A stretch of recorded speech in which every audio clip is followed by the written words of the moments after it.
राम भाइयों, मैं वीर भटाना गांव पाली फरीदाबाद है।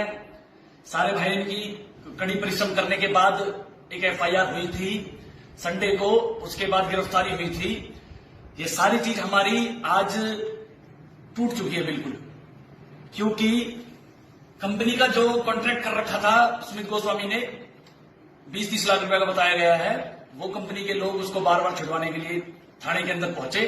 शाहबाद डेयरी थाना, उसके अंदर किसी से बातचीत करके उन्होंने पैसा ले देकर दिल्ली पुलिस ने उसको छोड़ दिया है। जब बात आगे बढ़नी पे चालू हुई है, कल रात को ही पता चला है सब लोगों को कि छोड़ दिया गया है उसको। जब बात आगे बढ़ी है तो सारे भाइयों ने मिलकर एक डिसीजन निकाला है कि कोई बात नहीं, अब तो ये छोड़ दिया है, बाहर कब तक बचकर जाएगा। कुछ लोगों से पता चला है कि इसकी अभी करंटली जो शूटिंग चल रही है किसी गाने की, इस वजह से कंपनी ज्यादा प्रेशर डाल रही थी पुलिस वालों पर कि अपना ले दे के मैटर को सॉल्व करो।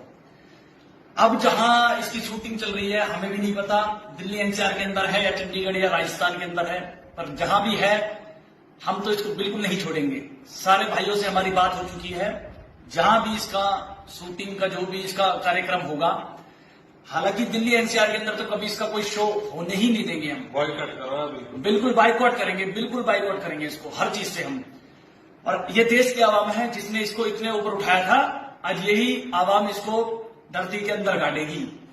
ये बात मैं सुमित गोस्वामी से कह रहा हूं कि इसको जमीन के अंदर गाड़ेगी ये देश की आवाम।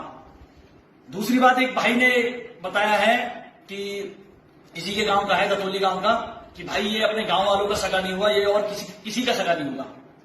क्योंकि जैसे आपको पता है, आपके गांव का कोई भी कलाकार होता है, हम इसको सपोर्ट करते हैं, सब करते हैं, सभी लोग गांव के करते हैं, पर इसके खुद के गांव के कोई इसको सपोर्ट नहीं करता, क्योंकि ये एक नीच व्यक्ति है, बिल्कुल और बिल्कुल नीच व्यक्ति है। 10-15 लाख के ऊपर इसने एक लड़का जो कि उसको इतना प्रेशर किया है, जो कि मर चुका है, आज हमारे बीच में नहीं है।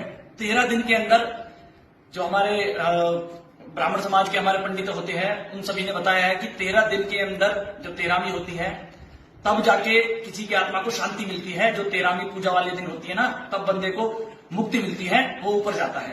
अभी तक तो 13 दिन भी नहीं हुए हमारे भाई की मृत्यु को, और ये उसका जो हत्यारा है वो खुला घूम रहा है।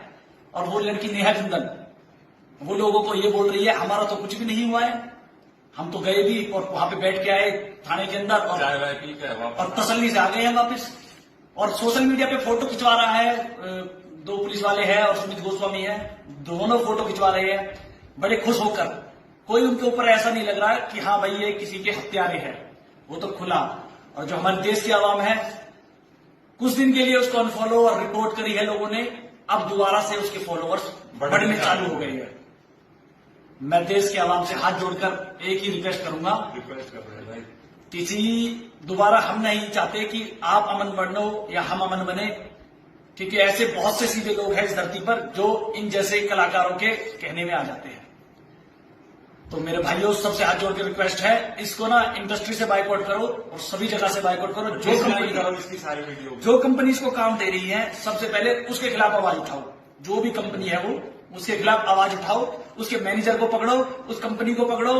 अब वो हमारे हाथ में है, हमें क्या करना है, हमें सिर्फ और सिर्फ जस्टिस चाहिए। भाई अमन फैसला की जस्टिस चाहिए। भाई वीडियो सबने देख ली होगी और सबने बेरा पाटेगा होगा, अपने गद्दार होया करें। जिद्दे फैसला नहीं हो पा रहा, जिद्दे भाई ने जस्टिस नहीं मिल पा रहा।